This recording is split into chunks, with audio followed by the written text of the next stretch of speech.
Pada tahun 1898, Jepang dipaksa mengembalikan semenanjung Liaodong kepada Tiongkok, tetapi Rusia kemudian justru mengambil alih Port Arthur di semenanjung Liaodong untuk menjadi pangkalan militernya.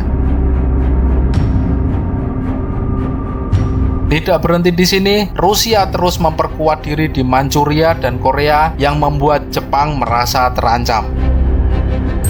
Di titik ini, Jepang merasa membutuhkan sekutu yang kuat untuk menghadapi kemungkinan perang dengan Rusia. Pada tahun 1902, Jepang berhasil mengajak Inggris untuk beraliansi yang kemudian dikenal sebagai Aliansi Anglo-Jepang. Inggris khawatir dengan ekspansi Rusia di timur jauh, terutama di Tiongkok dan India. Inggris tidak ingin Rusia menguasai Port Arthur dan Manchuria karena itu bisa mengancam dominasi Inggris di Asia. Inggris juga melihat bahwa Jepang adalah sekutu yang ideal untuk menyeimbangkan kekuatan di kawasan Asia Timur. Dengan adanya aliansi Anglo-Jepang ini, Jepang merasa jauh lebih kuat. Jika Jepang berperang melawan Rusia dan kemudian negara lain misalnya Prancis atau Jerman ikut campur, Inggris wajib membantu Jepang. Ini memberi Jepang kepercayaan diri untuk segera melancarkan serangan terhadap Rusia. Pada 8 Februari 1904, Jepang melancarkan serangan kejutan ke Port Arthur, menandai dimulainya perang Rusia-Jepang. Tanpa menyatakan perang, Angkatan Laut Jepang langsung menyerang armada Rusia di Port Arthur. Jepang berhasil melumpuhkan sebagian besar kapal perang Rusia di pelabuhan. Di darat juga terjadi pertempuran besar. Angkatan Darat Jepang bertempur melawan Rusia di sekitar Sungai Yalu. Jepang berhasil mengalahkan pasukan Rusia dan menyeberangi Sungai Yalu, membuka jalan untuk menyerang Manchuria lebih jauh lagi. Pada Agustus 1904, Jepang mengepung Port Arthur selama 5 bulan dalam salah satu pertempuran paling berdarah dalam perang ini. Jepang menggunakan artileri berat dan serangan infanteri brutal untuk merebut benteng Rusia. Pada 2 Januari 1905, Rusia menyerah, memberikan Jepang kemenangan strategis yang besar. Pasukan Jepang terus maju jauh ke Manchuria. Pada Februari hingga Maret 1905 terjadi pertempuran besar di Mukden. Pertempuran ini adalah pertempuran terbesar di darat selama perang Rusia-Jepang ini yang melibatkan 270.000 tentara Jepang melawan 330.000 tentara Rusia. Jepang memenangkan pertempuran ini yang memaksa Rusia mundur dari Manchuria. Pertempuran tak hanya terjadi di daratan, di lautan pertempuran juga terjadi dan tidak kalah brutalnya. Armada Baltik Rusia yang dikirim untuk menghancurkan armada laut Jepang menempuh perjalanan sepanjang 33.000 km dari Eropa ke Asia selama 7 bulan. Armada Baltik Rusia ini berhasil lolos dari blokade di perairan Eropa yang dilakukan Inggris yang juga merupakan sekutu Jepang. Saat tiba di Selat Tsushima pada tanggal 27 Mei 1905, armada Baltik Rusia ini langsung dihancurkan armada Jepang yang dipimpin oleh Laksamana Togo Heihachiro.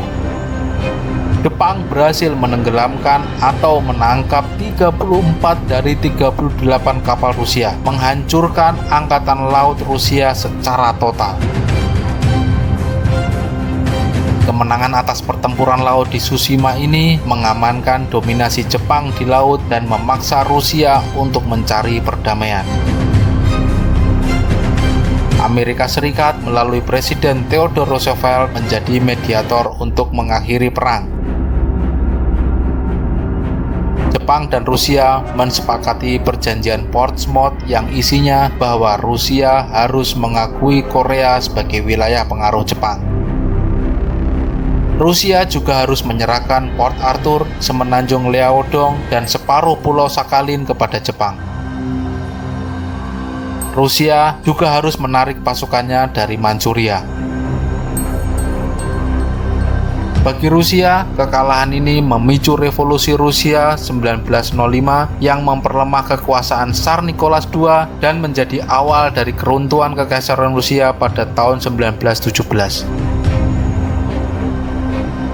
Bagi Jepang, kekalahan ini membuktikan bahwa Jepang menjadi kekuatan besar dunia setara dengan negara-negara barat.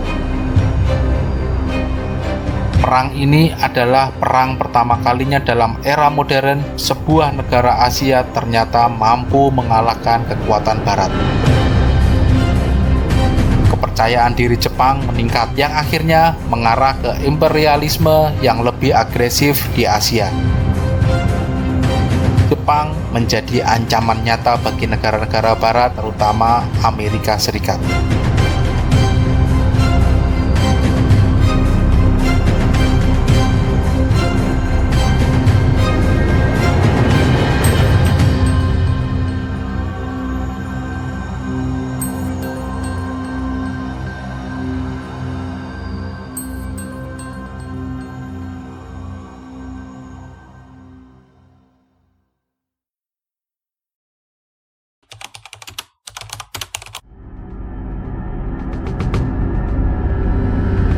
Setelah mengalahkan Rusia, Jepang mendapatkan kendali penuh atas Korea.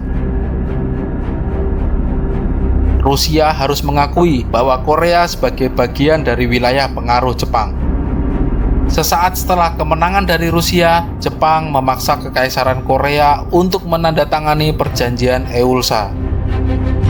Perjanjian ini menjadikan Korea sebagai protektorat Jepang, yang berarti Korea kehilangan kendali atas kebijakan luar negerinya. Pada 1907, Kaisar Gojong dipaksa turun takhta dan digantikan oleh putranya Kaisar Sunjong. Jepang semakin dalam untuk mengendalikan pemerintahan Korea dan menekan perlawanan rakyat. Pada 22 Agustus 1910, Jepang memaksa Kekaisaran Korea menandatangani Perjanjian Aneksasi Jepang-Korea. Perjanjian ini ditandatangani oleh Perdana Menteri Korea Lee Wan-yong tanpa persetujuan rakyat Korea.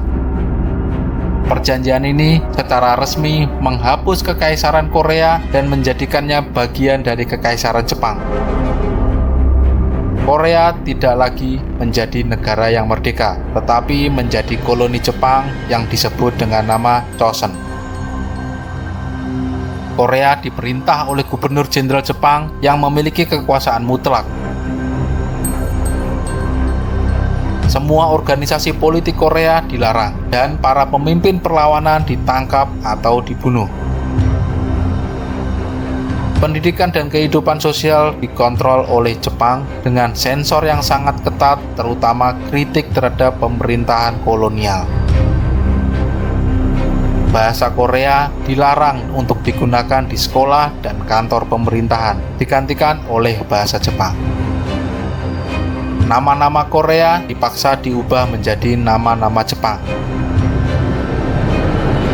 Agama dan tradisi Korea ditekan, sementara warga Korea dipaksa untuk menyembah Kaisar Jepang. Tanah dan sumber daya Korea kuasai oleh Jepang. Petani Korea kehilangan tanah mereka yang dialihkan kepada pemilik tanah Jepang. Industri dan infrastruktur Korea dikembangkan untuk kepentingan Jepang, bukan untuk rakyat Korea. Hingga akhirnya Perang Dunia Pertama pecah di Eropa pada 28 Juli 1914. Sesuai kesepakatan aliansi Anglo-Jepang, Inggris meminta Jepang untuk membantu melawan Jerman dalam Perang Dunia Pertama. Jepang melihat perang ini sebagai kesempatan emas untuk memperluas wilayah dan pengaruhnya di Asia Pasifik dengan merebut wilayah-wilayah Jerman. Jerman memiliki beberapa koloni di Tiongkok dan Kepulauan Pasifik yang menjadi target utama Jepang. Dengan alasan memenuhi perjanjian dengan Inggris, Jepang kemudian menyatakan perang terhadap Jerman pada 23 Agustus 1914. Pada September 1914, Jepang mengerahkan lebih dari 29.000 tentara dan armada lautnya dibantu oleh pasukan kecil dari Inggris untuk menyerang dan mengepung Qingdao, pangkalan utama Jerman di Tiongkok. Setelah 2 bulan dalam pengepungan dan dihujani oleh serangan artileri berat, Jerman akhirnya menyerah pada 7 November 1914. Jepang mengambil alih wilayah Shandong yang kemudian menjadi basis ekspansinya di Tiongkok. Tidak hanya Tiongkok, Jepang juga mengincar wilayah-wilayah Jerman di Kepulauan Pasifik seperti Mariana, Caroline, dan Marshall. Armada Jepang dengan cepat menguasai wilayah-wilayah ini antara September hingga Desember 1914 tanpa perlawanan besar. Jepang kemudian mengontrol sebagian besar Pasifik Barat, memperluas wilayah kekuasaannya. Pada Januari 1915, Jepang mengajukan 21 tuntutan kepada pemerintah Tiongkok. Jepang menuntut hak ekonomi dan politik yang lebih luas di Manchuria, Mongolia, dan Shandong, serta kontrol atas industri dan militer Tiongkok. Tiongkok di bawah tekanan besar akhirnya menerima sebagian besar tuntutan Jepang pada Mei 1915 yang membuat Jepang semakin dominan di Tiongkok. Di front Eropa, Jepang tidak banyak terlibat dalam pertempuran, tetapi Jepang membantu Inggris dengan mengawal konvoi laut di Samudra India dan Mediterania. Pada tahun 1917, Jepang mengirimkan kapal perang untuk membantu sekutu melawan kapal selam Jerman di Eropa. Perang Dunia Pertama berakhir pada 11 November 1918 dengan kemenangan pihak sekutu. Jepang tidak mengalami kerugian besar dalam perang, tetapi mendapatkan banyak keuntungan politik dan ekonomi.